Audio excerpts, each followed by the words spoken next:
there, eBay friends. This is Suzanne A. Wells, your host, and welcome to episode number 52 of eBay the Right Way. Today's date is March 16th, 2022. Lisa Bambacci is my guest in this episode, so we will jump right in and get to know more about Lisa and her eBay business.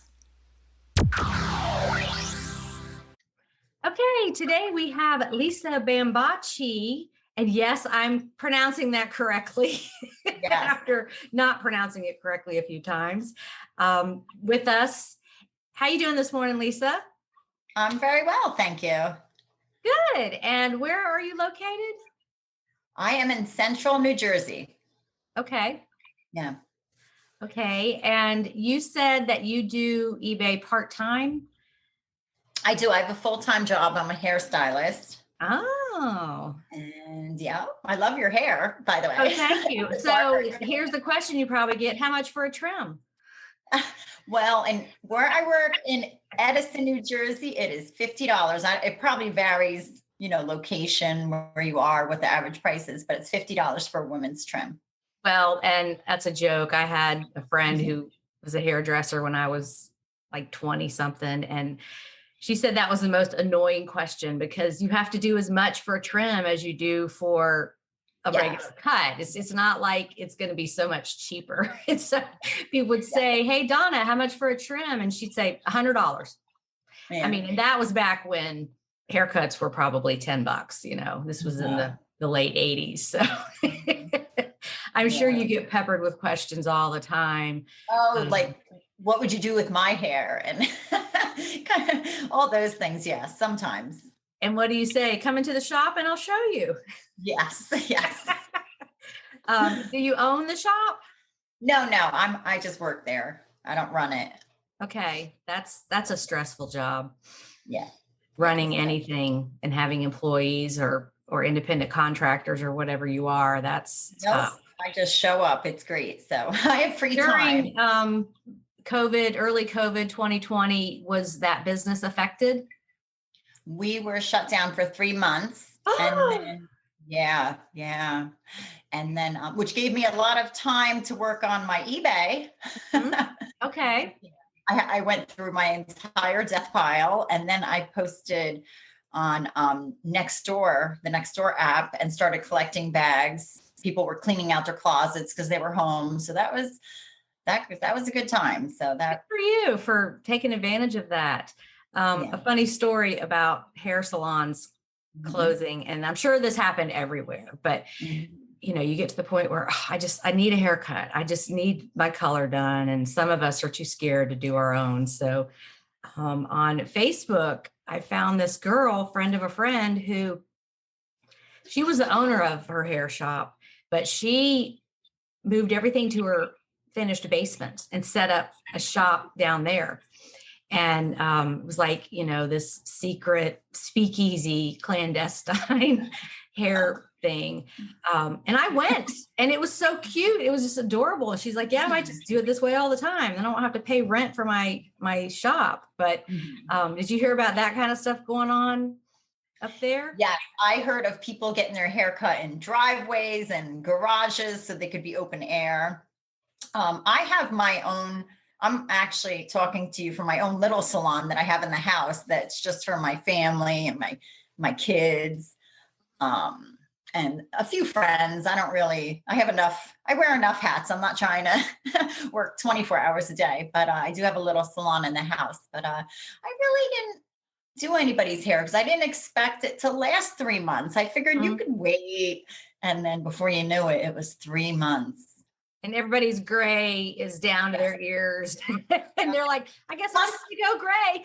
3 months plus however it was before the shutdown, you got your hair done. Assuming you like if it had already been 2 months and then you're 5 months. And that's when a lot of people are like, I'm just going to go gray and see what it looks like. Cause that kind of thing. But the things that we worried about when the shutdown happened, And some places here, the inside of the restaurants still aren't open. It's more like the fast food places. It's just they'll have on their sign out front, drive-through only.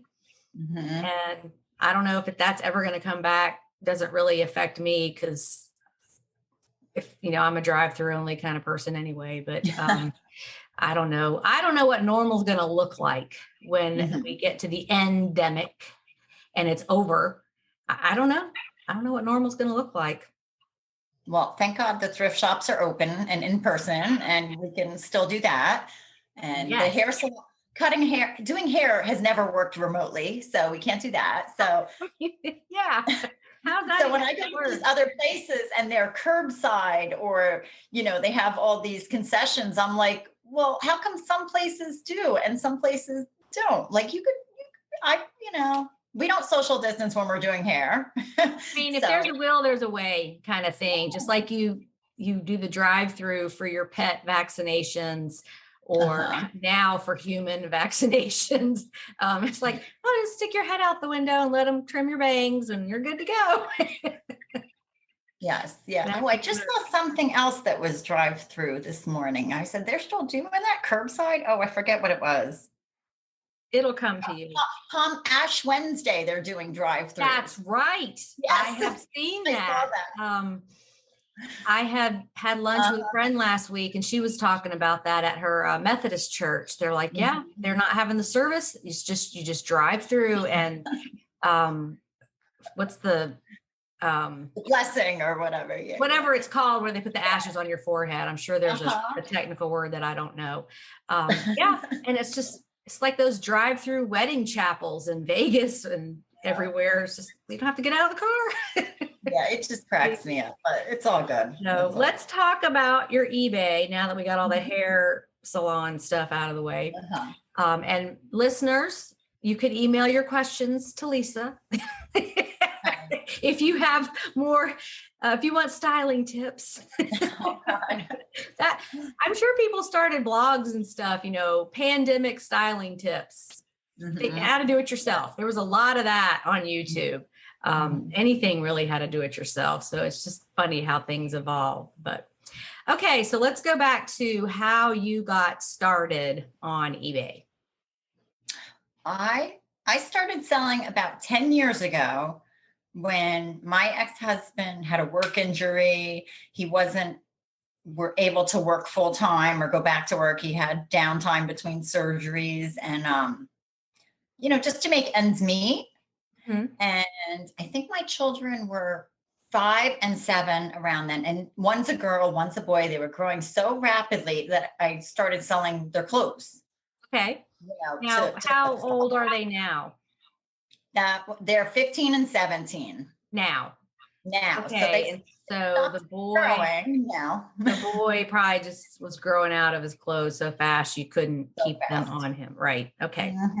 To get some perspective. Okay, go ahead. Sorry for that. Oh, that's fine. That's fine. And, being one's a girl, one's a boy, I wasn't handing down as much as if you had 2 girls or 2 boys. So I would just sell it. And, that was a good way to really start. And it was working. I noticed children's clothing doesn't sell quite as well now, but I think back then people were definitely shopping on eBay for used children's clothing I don't know if you find that. So this is 2022. And you said that was about 2012. Yes. Yeah, especially the boutique brands, all your Gymboree and Janie and Jack and all those kind of things that are, it's just like anything else. You buy the used designer shoes on eBay. Nobody knows that you bought them used. They're $150 new and you paid $40. It's the same for kids. You want to dress your kids in those boutique brands. Why not? Yeah. But I don't look for them as much anymore. I don't think but that served a purpose then. And then stuff around the house, whatever we weren't using. Right. And then I don't remember when it turned into actually sourcing for more stuff. I guess when I ran out of that stuff. Right. And then it turned more into like going on YouTube, following people that teach like yourself, and just learning as you go. And now I just source. Had you already Um, made the connection of getting merchandise at thrift stores? Were you already a yeah. thrift store person? Not as much back then. Not as much. When did that start? I don't know. Probably a few years after. And I'll tell you, that also helped clothe my kids. So I was finding stuff to sell and I was saving money buying things that were new or almost new to clothe them. So it was just, it was making money and saving money. Right, right. So I feel like if thrift stores had been the way they are now when my kids were little, which they were born in 94 and 96, I Mhm. totally would have done that. It's just Mhm. there weren't as many and it just wasn't something I knew about. Mhm. Garage sales, yes. And my children had older cousins and we got a lot of hand-me-downs. So Okay. I didn't have to buy every single thing they wore, but it's like, how would I have handled that? I probably would have loved that. People are so fortunate now, this younger generation. They know all this stuff about being Mhm. frugal. It's such a Mhm. wonderful world. They can go on next door and Facebook Marketplace Yeah. and find every piece of furnishing for their new apartment or house Uh-huh. at such a cheap price. And it's good stuff. In Mhm. fact, I have a friend I saw last week, I went to high school with, and she moved from one house to another. And she's like, yeah, we were just sick of all our furniture. We just sold everything and they just started over. And, they're my age in their early 50s. So it's like, yeah, everything had taken wear and tear from kids and pets. And like, what a luxury to be able to do that, to Mhm. find everything so close and so easily. So yeah, thrift stores are that's like my Oh, church. yeah. Yeah. Yeah. Like a That's the religion. first stop. I'll stop there first to see if they have it used and see if you could save money and Yeah. before retail, you know? Yeah, exactly. So I Mhm. noticed on the Money Making Mondays, you posting some pretty good items, pretty high dollar stuff. Do you specialize in any category? No, I do not. I think I would say most things are clothing, but anything that makes money. I'm not limiting myself. I have sold things that I don't even know what they really are. Yes. Meaning Yes. like, I can read the label and type it and research it, but I can't answer. If someone was to ask me a question, I sold a few months ago a tankless hot water heater. It was, it was maybe 2 feet. It wasn't huge and I could ship it, but and thank goodness the buyer didn't ask me any questions because I'm like, I don't know, but I just know I looked it up at the yard sale and he was selling it for 25 and I could sell it for 200. So and it looked new. It looked not used. So yeah, anything. I just, I find more clothing. I'm sure you do too when you're out. So just by default, it ends up being a lot of clothing. I love vintage clothing. Me too. I'm really starting to love that. Yeah, and there's less competition with vintage too. If you're selling, a vintage cardigan, you might be one of two people or three people selling that brand, so you're not getting Yeah, well, competed. I was telling Lisa a little story before we started that I was thrifting yesterday and I found these amazing, I don't know what decade they're from, maybe 40s or 50s wool nurses capes, like with Mhm. the gold buttons up the front, and they're just in pristine condition. And I thought it was like, what is this? A jacket? I looked inside at the label and I was just shocked. And I was like, I didn't look any further. I didn't care Yeah. if it had holes in it. The lining was Mhm. halfway ripped out. It doesn't matter. This is not going to have any competition. And there was two of them. And I Mhm. was just like, the angels were singing.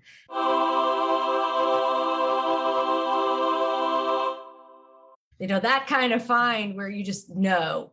And so that's where I'm going with my business too. After having sold clothing ever since I started in 2003, it's just, I'm still doing clothing, but it's that whole competition factor because so many people are coming to eBay.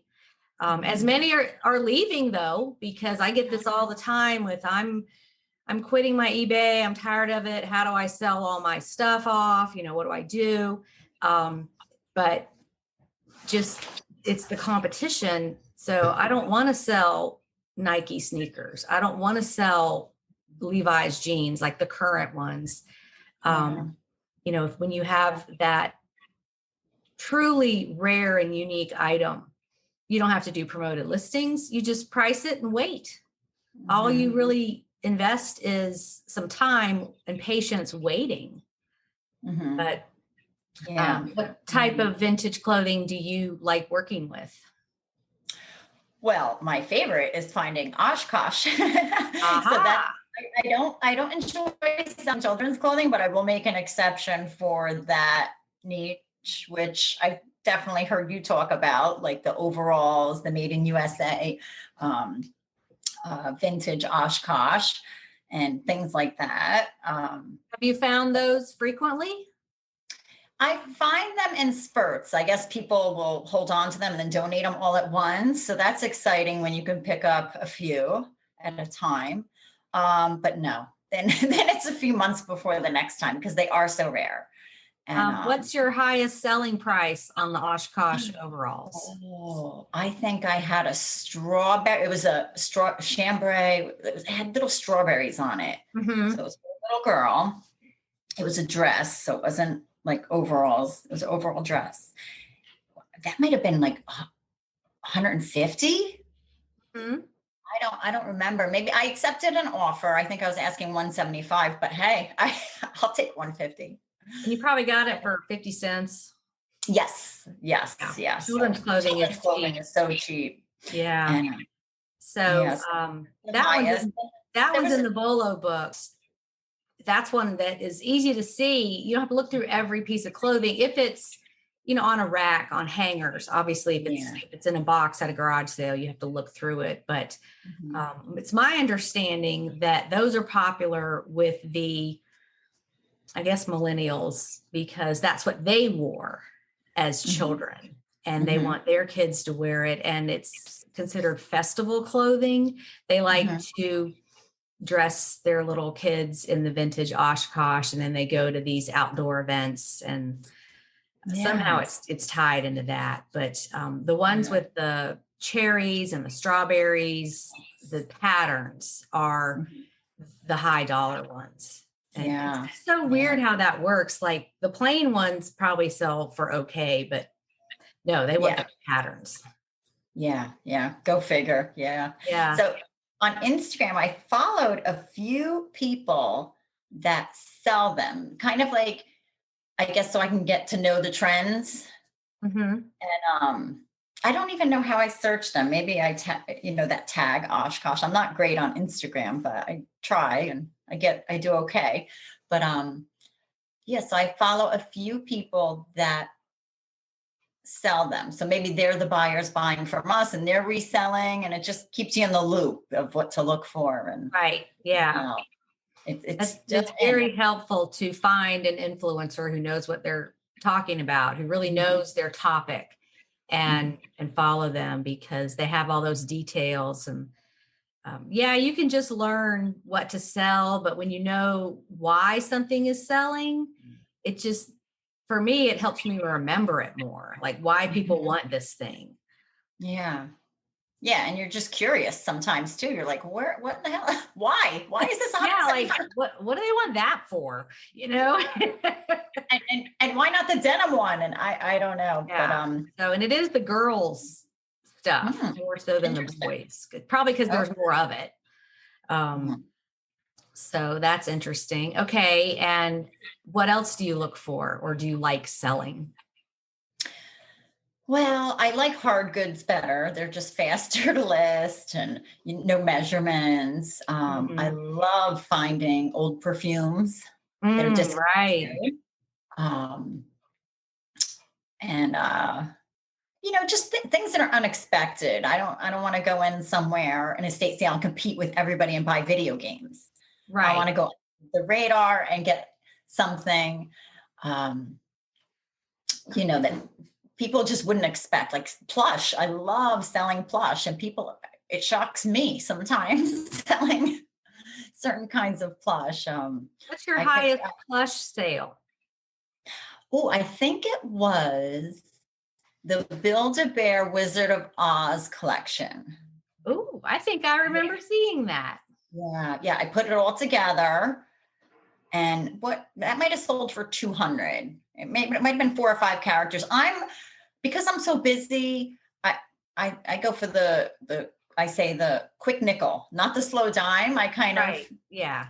don't want to invest. Like I could have stripped the bears and sold the outfits individual. I see people do that. They'll sell just the ruby slippers and I'm like, no, I'll put it all together and I'll just take the 200. And I probably spent $20 on all, 4 characters or however many it was. Did you find all of them together?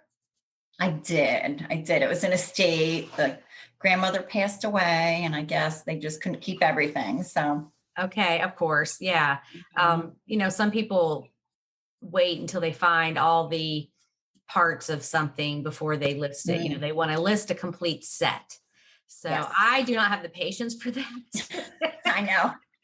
And I'm the kind of person that usually only needs one thing in the set. So I know you're not your customer, but I'm like you. It's just, let's just put them together and see what we get. And you probably will get people asking you to part it out because I only need this one. And, it's, there's no right answer. It's just what works for you. Like with the clothing, I would imagine those people they know that category, they know that product, and they know, oh, those ruby slippers will go for $30 or whatever. And so, if it's a product that you don't have experience with and you don't want to delve into that research. And then I feel like when you start researching, then you have more questions. Well, you have this inertia, like you can't move forward because you can't make a decision on how to list it. Yeah. So that sounded like a great flip though. And it was Build-A-Bear. It was the Build-A-Bear, but what made it special was, I guess, the limited edition, collectability of Wizard of Oz, because I've passed up a lot of Build-A-Bears before. They're all over. I look them up all the time. Like yesterday, I found one that was like a rainbow tie-dye. So I looked up rainbow Build-A-Bear. No, that's not the one. It's the one that's most expensive or has the highest reselling price. It's white with little rainbows on it. No, that's not the right one. This one's too common. And there's so many different ones that you just really have to look them up and see, because even though like I've never seen this one, but it's a dud. 9 out of 10 times it is, but that's okay. You're learning as you go. That's another thing I find this. As you're looking it up, you're like, well, now I won't have to look it up the next time. You remember. You remember. Exactly. So every time you're researching, you're learning about that particular item or and how that works. But sometimes I'll come out of the thrift store and I only have 10 things. And I'll think, oh, that wasn't such a successful trip, but they're higher dollar things. And I left behind things that would have just sucked up my time listing them. Like I learned that, okay, don't buy this, don't buy that. So it really is, you're paying for your education along the way with time. Yeah. I remember when I first started going into thrift stores, I would spend so much time on the phone looking up everything because I didn't know, even names like Ann Taylor or Talbot's. And I'm like, oh, that's a good brand. Let me look, everything. And it was just so time consuming, but I'm glad I kind of stuck with it because now I could just flip. I'll only pick those items if there's something special about them, whether they're cashmere or plus size or I sold a lot of plaid skirts for some reason this last winter season. So I picked them up, tweed and plaid. Vintage plaid skirts, like the wool Yep. ones? Wool, but wool blend, but Banana Republic, Talbot's, brands I would normally pass on. But if there's something special about them, and I did notice they were selling quick, and they're so easy to take a picture Well, of. maybe, let's see, that was 2021, the fall of 2021. Yeah, this past season, yeah. So maybe that's because the winter before, nobody was going to work, nobody was going to class, whatever, and people could get out in the world and wear clothes again. You weren't at home in your pajamas on Zoom every day. Yeah. Yeah. So you had to buy bottoms, and maybe you went up a size. So maybe you had to. I'm just saying. There was a lot of that going on. You're right. For those that aren't used to working at home, that was an adjustment. Mm-hmm. So you had the luxury of having a smartphone to look things up on. And you said you would look everything up and yes or no. And then, so when I started in 2003, we didn't have that yet. And I used to keep a steno pad in my purse and write down yeses and nos for brands. Mm-hmm. And then I would keep it like on the computer in a Word document and make go in and update it with everything I learned. So I kept this running list of, yes, this is a good brand. No, don't buy that. And I just kept studying it. And, I'd print out that list and take it with me. So that was the olden days of learning. Wow. Yeah. You couldn't take your computer with you. That's true. Well, I thrift stores that don't have signal, and that's pretty, you start feeling like it's the Stone Age. That's frustrating where for some reason they just don't have good signal and you can't look it up, or just even parts of the store that don't have a good signal. Mm-hmm. In that case, I make my best judgments and then go to the part of the store that does have good reception, which might be near the front window, and just look everything up there and then put back what I don't want to keep. And then there are entire locations that just have a crappy signal, and you just have to make your best decision. Yeah. So. Well, I feel like if you buy it low enough and you know enough about what sells, you might not make as much as you want. You might not, get, $30 or something, but you'll get your money back and a little more. Right. Yeah. Yeah. I try to at least triple my investment, at least. Doubling it just doesn't seem like enough because. Well, when your stuff's so cheap, it's only $1, doubling it, that's not going to do anything. Oh yeah. That's not worth it.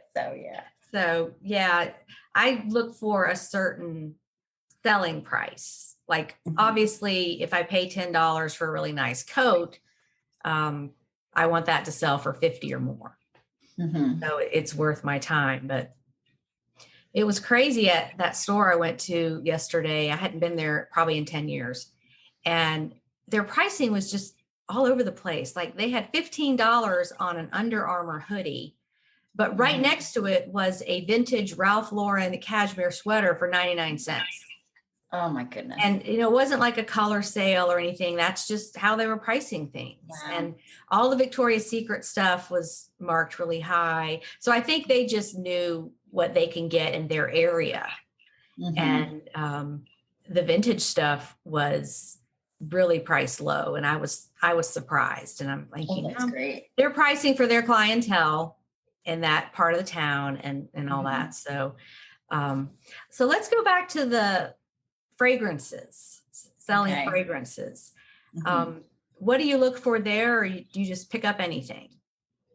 Well, I pass on the Avon, those bottles you can, and good, don't need those. But a lot of times I do have to look it up. Because it's not all of them. I don't know which ones are completely discontinued. And it changes. it might Yeah. be different in 6 months. If Yeah. Elizabeth Arden stops making something that everybody loves, then, it's always changing. Yeah. Yeah. I like getting like the soaps that would accompany it, the powders, because I guess they're more rare. Mm-hmm.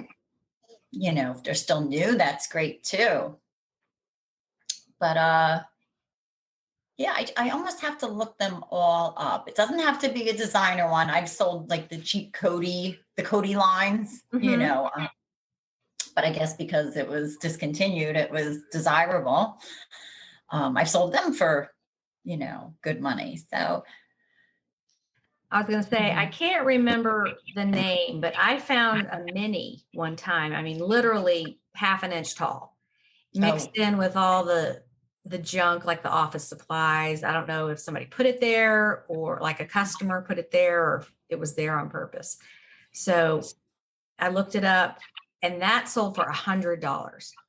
Just oh, this little tiny, it must have been like Prince Machiavelli or one of those, Jovan or one of those older scents that they may mhm. not make anymore. Um, and I was just like, okay, I'm sold on this. I'm looking through all of these little bins all the time because you just never know what's in there. Wow. Oh, that's amazing. Yeah, I hope What I is find. your highest perfume sale? I can't recall, but I did buy a bunch of travel size ones for a very low price at a yard sale. And I sold them off individually. So they're probably like zero point 0.5 fluid ounces, Mhm. little, not as the one you had was tiny. That was like liquid gold, what you had. I know. I was like, I need like 10 more of these. So these were more like a little larger, but I remember selling them off for about 50 and 40 and about a piece. So depending, I looked them up individually by name, and then yeah, that went really well. But I haven't found any lately. Every time I look it up, it's just too common. So, also here in New Jersey, we don't have the yard sales all winter, and estate sales seem to really slow down for some reason in the winter. I don't know. I guess they're afraid of snow or people aren't going to come out. Right. So That can affect attendance. Yeah. churches also don't have rummage sales. So it's like I'm revving it. I wish it was a little more spread out, but it seems like you just shop, shop, shop in the spring and summer Mhm. into the early fall, and then you just list, list, list in the winter. So Mhm. I'm excited for it to happen so I can find more stuff like this. Have you been hit with these terrible blizzards? No, it hasn't been bad. Thank Okay. goodness. Thank goodness. No, it's been good. And now that we're almost into March, hopefully we can avoid them altogether. I'm not a Yeah. fan. Keep your fingers crossed on that. It'll Yeah. be yard sale season before you know it. Yeah, I know. Oh, that'll be great. I can't wait. I can't wait. And then you just source it while you can. Hmm. Yeah. Right. Do you have any tips on vintage clothing, what to look for, what to avoid? That would be really helpful. Hmm. Yeah, I don't, just what to look for in vintage clothing. Well, I'm fortunate where I have teenagers that kind of clue me into trends and keywords. Hmm. So like these cardigan sweaters I talk about, if you look up grandpa Hmm. or Kurt Cobain, um, so just keeping in the know somehow. However, if you don't have, teenage relatives, and just listen to them and ask them what's in, because I just know what I like. I don't know really what's in. you What know what year were you born? I was born in 74, so I am Okay. 27 years old. Okay. I was born in 66. So Mhm. you were a teenager in the late 80s. Yes, 80s. Okay. Yeah. Okay. So I always go back to what was going on in high school Hmm. when I was a teenager. And a lot of that stuff has come back. When you mentioned the plaid skirts, the first thing that popped in my mind was the long, sort of below knee length plaid wool skirt that you'd wear with boots. That's maybe more of a 70s look, but in Georgia, it was never really cold enough. And like we had those skirts and the boots, but it was so hot, we wanted to be in fashion because that's what they were wearing on the TV shows, Yes. And so we wanted to be in fashion, but a little warm for that most days. And then of course the Jessica McClintock Gunny Sacks dresses that I never found one of them, but it's on my bucket list, it's to find that. Sometimes it's like, I feel like it's like a scavenger hunt and you're checking things off a list, like, oh, it's my first, right, sack. exactly. Like, oh, I've never found that before, but I've known about it for years. And so like when I'm looking through the dresses, I'm looking for two things: the Gunny Sacks prairie dresses and the Lily Pulitzer iconic, either short or long. There's so many prints that mimic Lily Pulitzer now. You think, oh, that's Target, or no, that's a Macy's brand. That's not gonna. Was that Crown and Ivy? I don't know where that's sold, but they have some prints that mimic Lily Pulitzer, and I get excited. No, that's not it. Yeah. With the dresses, my daughter taught me the cottage core, that lingo, and there's kawaii is another sort of style that I wouldn't know about otherwise. What is that? Kawaii, if I'm saying it right, it's kind of like, it's like a Hello Kitty. It's a very like cotton candy colored look, but vintage sweaters used to come in that sort of look, the pink and the, almost like a grandma sweater, right? Where like a little kitty cat on it or something like that. Oh, okay, right. How do you spell that word, kawaii? Oh, I'd have to definitely look that up. It's kind of not too different than Hawaii. That's okay. I'll put it in later. I'll look that up. What is it? A blend of two words? Nope, it's one word. And I would have to definitely look it up. Kawaii, maybe kawaii. It's Japanese. It's okay. That explains it. Exactly. So it says, I just looked it up real quick. Adjective in the context of Japanese popular culture, cute. Means cute. Actually, my daughter dresses like that. It's very adorable. I bet it is. Sweet alternative look. It's very sweet. But another thing I'd like to bring up is, thank goodness, I remember selling on eBay, and maybe you remember this, when the titles were shorter. Yes. Do you remember the characters? So you really had to be selective. And now I feel like they're so long, and I use all the characters. I just add all the words I put in the title, just because they're there, and you can say it's vintage, you could say it's kawaii, you could use the word grandma. I mean, you could put so many descriptive words, and I love that they did that, because if you know them, like I didn't know kawaii, so I need to look on eBay and see, like on completed listings, how many have that word. Like, is it popular enough that people are looking for it? I learn new words, like these blended words, all the time, but there's only like 100 things over a year, so it really hadn't caught on yet. So that's definitely something I will look into, how much that's being used, and if you have anything that has that word in it, go in there and plop it in there. Just take something out. I hate it when I'm listing something and there's like 17 characters left, and I'm like, I don't have anything else to say. You have the color, you have the size. Yeah, I know. It's just such a boring article at that point, Right. So how many things do you have in your store? I have over 1,000 right now. I don't know how many are actually clothing. I would say probably 3/4 of that is clothing, and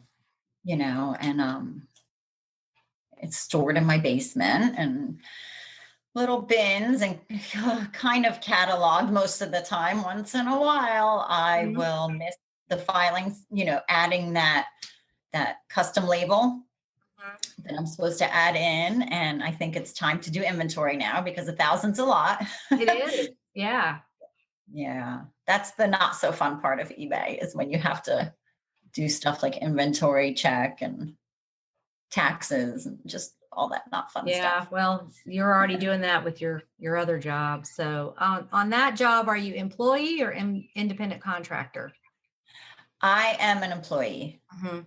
Yeah. So that's easy. You just get a W-2 and you go. I mean, Yep. yeah, you get a W-2. You don't have to worry with 1099 and all that stuff. Exactly. Yeah. Okay. Good questions. Do you have any funny stories, customer stories, shopping stories? Oh, I do. I have it's really not like, maybe you could appreciate this. It's not a huge story, but I bought about 2 months ago, Ray Dunn underwear. She makes underwear now. I did not know that. TJ Maxx and Marshalls, they have little sayings like happy and love, and it's cute. So whatever, they looked comfortable. So I bought a pack. And you know what it was? It was every day of the week. So there were 7. Yeah, like that we used to do when we were little. We had the underwear with the days of the week. Yeah. And you don't forget. So I bought them and they ran a little small. So I put them on eBay, and in the description, you can't return. I wasn't going to go and return underwear, especially after I tried one on. So I said, I can recoup my money and just put it on eBay real quick. And someone messaged me. And sometimes I'll add a little personal note in the listing just to make it interesting. I'll say, you know what, I bought them and they're just too small on me. And then someone messaged me and said the same thing happened to me, but they were too big. Do you want to swap? Okay. And what are the odds? The days of the week, Ray Dunn, underwear, she had the size up, I had the size down. So I said, sure, if I lower the price to 99 cents, you buy it, I buy yours, we'll each create a label, and we swapped. And I was just so pleased with myself that I was like, I can't believe this just happened, and they were new. They still had tags and everything, and we just solved the problem. But funny. What are the odds?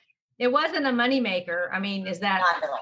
No. Yeah. I mean, she's making so much stuff now, and it's not, obviously underwear is not going to be handmade, but like the ceramic stuff is not handmade anymore. So, but still people like it.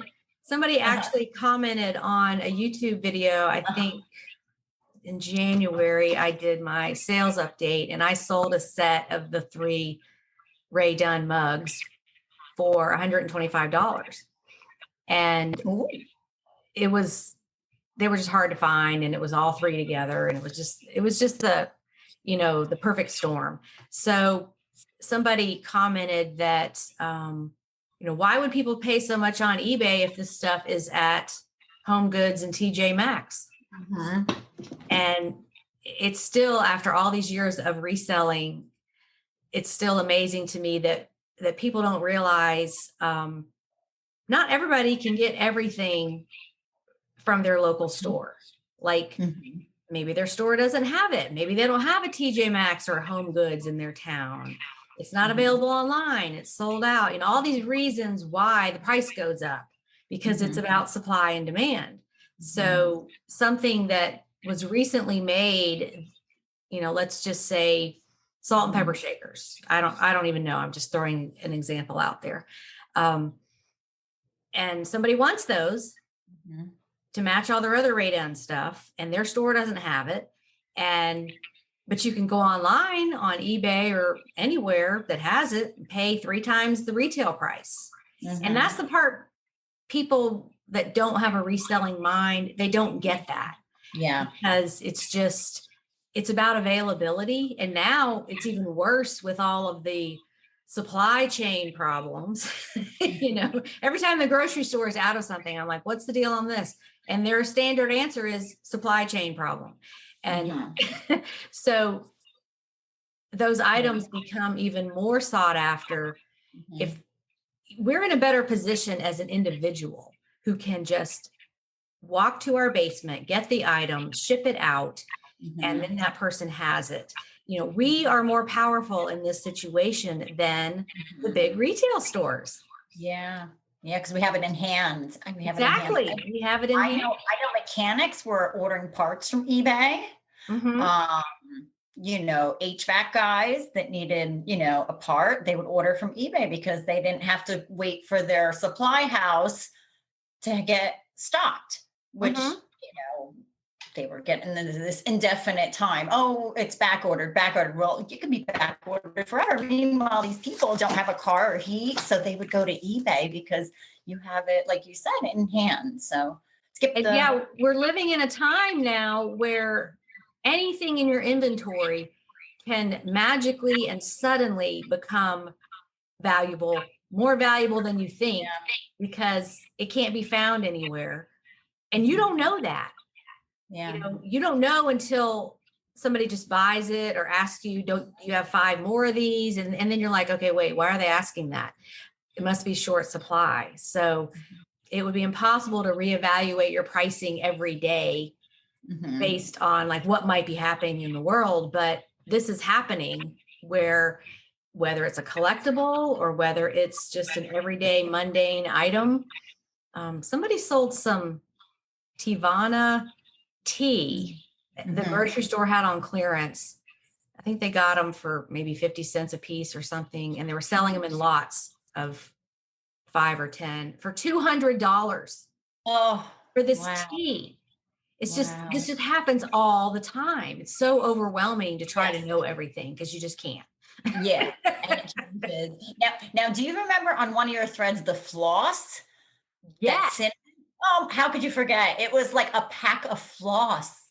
And it was, I think they were sold in like they were like $50 a container. Yeah, it was cinnamon flavored. Yes, I remember that. I think it was Reach brand. Yeah. I'm not sure. It's funny how that's in your head because you're like, of course I remember that. Yeah, who pays $50 a container for floss? That's just, that's crazy. But like during Christmas, I went to get some Kahlua because I like Kahlua in my Christmas morning coffee. Go to the liquor store, which I'm not a frequent visitor there. I didn't know this. They're like, oh, there is none. Supply chain problem. Something about getting it shipped out of Hawaii. And there was no Kahlua, at least in Atlanta. Nobody had it.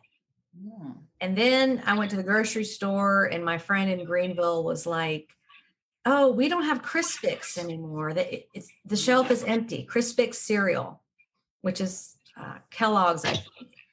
And I was like, well, let me look in my stores. Maybe I have it. She was going to make some holiday thing with it. And it wasn't there. And I asked the employee who was standing right there, I'm like, what's the deal on this? Why is there no Crispix cereal? He's like, oh, Kellogg's is on strike and they're only making their top sellers. And so that had nothing to do with COVID and supply chain. It was just and it's just things like that all the time. Like, what's the item today that's not going to be there? I know. And we have a grocery outlet, it's called. So they get, I guess, liquidated things. And I used to go there and scan everything, but it's very time consuming. And I actually don't enjoy doing that. So as much as, shopping in a thrift store where I almost find that therapeutic and calming, right. And then when you're in a grocery store and you're scanning barcodes, to me, I just don't like that as much. But I know if you catch that product, like the Tivana, whatever that was, what by the way, what flavor was that? What? I missed that. I will let you know. I will message you because my daughter does my social media.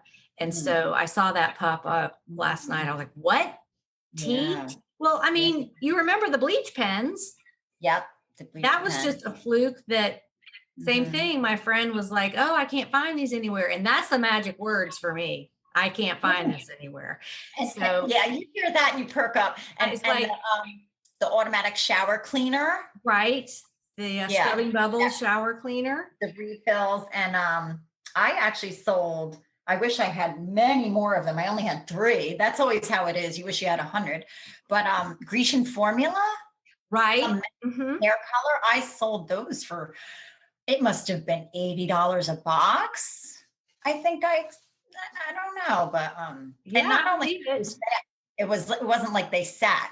You woke up the next morning and they were sold. So right. I always look for Grecian formula. Whenever I'm in a retail store, grocery store, drugstore, and I hear somebody say, "Oh, they're out of this," or "I can't find this anywhere," I, being the brave person I am, I'll say, "I'm sorry, excuse me, I couldn't help overhearing you. What is it that you're looking for?" And blah, blah, blah. And they tell me, and I'm like, "And you've looked everywhere?" And they say, "Yeah, I can't find it anywhere." And that's just, then I go research it. I'm like, I go online. Can I buy this online and have it shipped to me and resell it?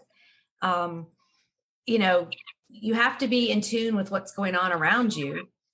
So like you said, the scanning and scanning at the grocery outlet, I would find that very boring, where thrift store is like, you never know what the next thing is that you're going to see.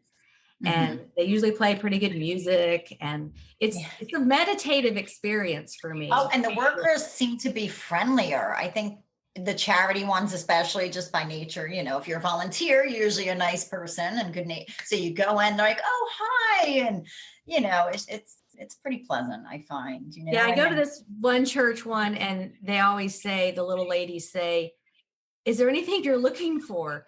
And so I feel like bringing the BOLO book in and handing it to them. "Do you have any of these things?" I could use this pink IKEA vase.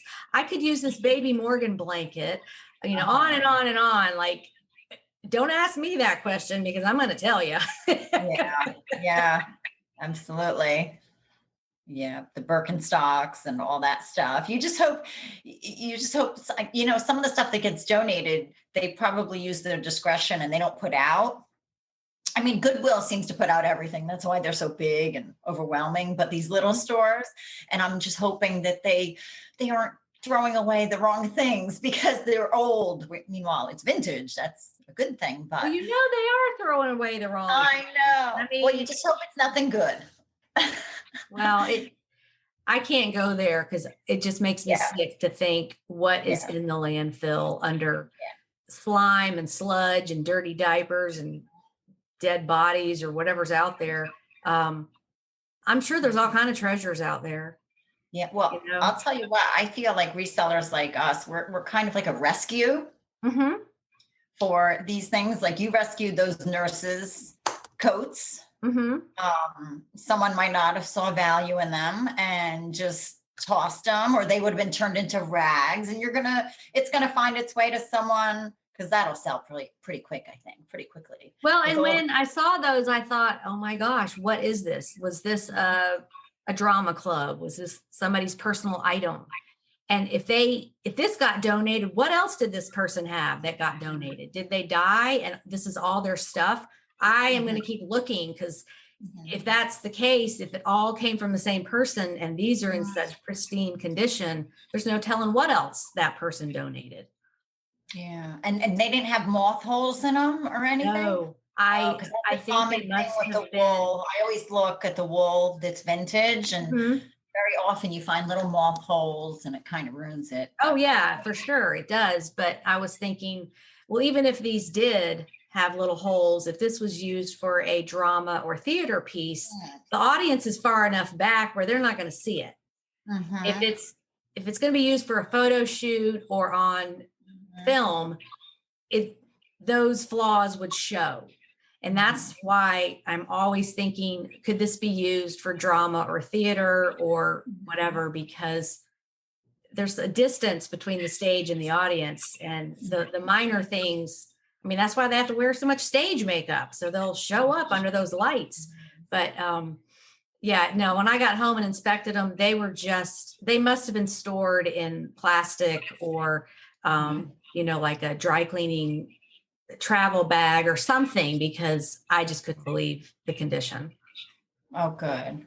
And if it's so rare, it wouldn't even matter if there were condition issues, because it's the only one out there. And right. Yeah. So that's good. Oh, Really good. limited in Yeah. number. Now, have you ever sold to like a studio? Because Mhm. I love seeing those posts where someone said it went directly to a set or a prop master. And I'm like, wow, isn't that great? Well, I have a few memorable Mhm. sales. One was when I was doing the retail arbitrage and I found some, I think it was Starbucks coffee pods, like for the Keurig. It was a flavor that had been discontinued. And Mhm. so I had a few of those and I shipped some of those to the CBS News break room Oh, in, okay. I think in New York. So there was that. And then I Uh-huh. sold a golf shirt to Britt Hume, who is a newscaster. Mhm. Um, he's, I don't think he's still doing it, but out of DC, Washington, DC. And that's such an odd name, Britt Hume. Yeah. And it went to Washington, DC. So I know it was him, but it was a Mhm. golf shirt. And I was like, wow. And then I sold something that I can't remember what it was to, Uh-huh. I think, Universal Studios in California. Okay. So yeah, that's exciting when it happens. I haven't had that, but I know it's, selling vintage things. It's definitely going to happen at some point. Yeah. And sometimes you don't know because the prop person Mm. has it shipped to them personally. They may Yeah. not have it go to the address of the studio. So, Mhm. I mean, they're prop masters everywhere and they just go on their own account and buy stuff. So Yeah. you probably have sold Uh-huh. something to the Maybe. production Yeah. industry. You just didn't know it. Yeah, because I'll tell you, I sell bottles, cleaning products that are old packaging, from the 70s and 80s. Mhm. Um, beauty products. It was just the day before yesterday, I sold a hairspray, a pump. It wasn't aerosol, so I was able to, and it was, back with the big hair. It was from 1991. Oh And Lord, was it Aquanet? yeah, it was a pump, so it was Matrix. Okay. Vavoom. And it had the Uh-huh. old logo. I remember it from beauty school because I went to beauty school 30 years ago. And this was about that time. And I just said, I'll put it up. What do I have to lose? I Uh-huh. came across it with an old hairdresser that had an estate sale. And, actually, at the end of the estate sale, everything was free. So I didn't pay anything. So I Oh really had wow. to lose. Yeah. And I just sold it for about $16. But it's more amusing to me. Sometimes it's not even about the money. Sometimes you're just like, there you go. You could sell Buddy anything. wants that, and I have it. Yeah. Absolutely. Yeah. And It's pretty. we're just kicking ourselves for Uh-huh. throwing away all the things. If we had only known, Yes. all of the hair Mhm. products, just the container, Yeah. the little tins of Bare aspirin and the Johnson's baby powder used to come in Oh, actually a metal tin. It wasn't yeah. I have plastic. I have two of them in my shop right now Oh, you that do? are Okay. they're plastic, but they're embossed. I learned that word that makes it different. Uh-huh. I think I'm asking a little too much. I'm asking $50 for them, but maybe someone will make me an offer and it'll go for less. Yeah, they have the raised instructions embossed. So Mhm. I learned that, oh, okay, there's something to look out for the bottles when they're, printed that way. That makes them special, maybe, or different. I don't know. But Before everything became childproof, yeah. which a lot of it's adult proof because I can't even get it open now, but Uh, all the like the NyQuil and just the bottles, mhm, that they weren't childproof, mhm, that hadn't even happened yet. So mhm, you just think about all the products and the old cereal boxes of cereals that aren't even made anymore. And, um, mhm, that's history and people mhm. collect that stuff. So, Yeah. oh well, if we had saved all that stuff, Well, our homes would be overwhelmed with listen, stuff. that's right. We'd be living in a dump, but that's what I always say is the secret to finding valuable stuff to resell is that no one held on to it. That's why it's so valuable, right? Right. Like a of diapers, you've seen people put, I never found an old pack of diapers, but I look for them, like an old pack of Pampers. Who would think to buy an old pack?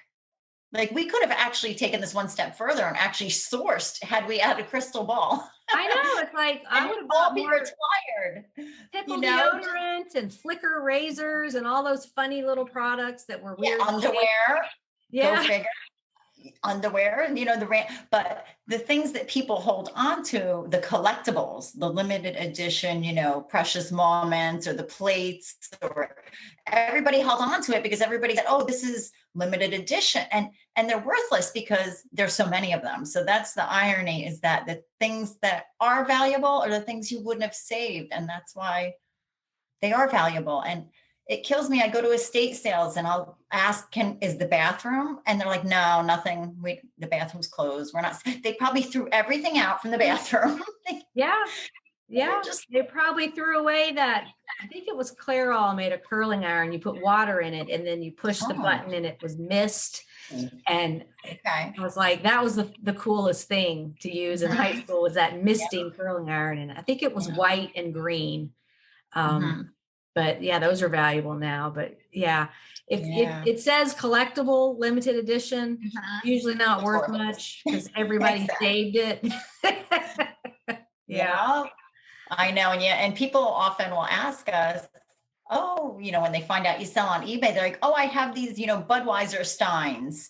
Are they worth anything? And I know, look at your face. And you hate to like bring them down. They've been holding on to them for 25 years. And you're like, yeah, no. Yeah. Do you have any IKEA vases? Do you have any baby blankets? Do you have any stuffed animal patterns? No one. Oh, how about the embroidery? Yeah. All those things you wouldn't have thought that caught us off guard are the things that are valuable. But you know what? That's good. That means when we're out shopping, we get it for a low price because people are generally unaware. That it's, that are pricing it in the thrift stores or at the yard sale. So it kind of works both ways. It can work to your advantage. Right. Well, we could go on for hours and hours about all these 80s products. So the last thing I ask my guests is, what is your recommendation for somebody just getting started, or if they're just doing it part-time? Oh, what is that? My recommendation? Well, definitely look up solds. I know a lot of people just look up they think they're looking up what it's worth. And, but that's a really beginner sort of piece of advice. And same thing you've always said is just start with what you have in the house. That way you're not investing and you have nothing to lose, things you would have donated maybe, or you're just done with. Practice, how it all works. Well, it seems like you're doing a beautiful job balancing home and kids and your full-time job and doing eBay. So I commend you on that, because you're in the years right now where you're running 100 different directions every day. Are your kids driving? How old did you say they are? My son just started driving, 17 years old. He just started driving. Yeah. Okay. Well, once you get them up driving, and you don't have to be the mom taxi, that does free up some time. It is getting easier. I see a lot of moms on your group that have little ones, and I give them credit. Yeah, I do too. I don't know how I couldn't have done it with little ones that just need constant attention. But, as I say, you're only a mom once. So that's your priority. eBay's not going anywhere. Family first. So, okay. Well, it's been lovely finally meeting you and having this chat. And we will see you and your amazing sales on the Facebook group. I hope so. All right. Thank you. Bye. Bye. Thanks again, Lisa, for joining us. And listeners, just a side note, the Oshkosh BOLO that Lisa was talking about is on page 120 of the BOLO book if you want more information and a visual about what she was referring to. Thank you so much for spending this hour with us. I'm going to end with a motivational quote by Nelson Mandela. It always seems impossible until it is done. So I will leave you with that as you continue with your listing, photographing, or whatever you might be doing. I hope your week goes well, and I'll be back next week with another Seller Chat. Have a great week on eBay. Bye.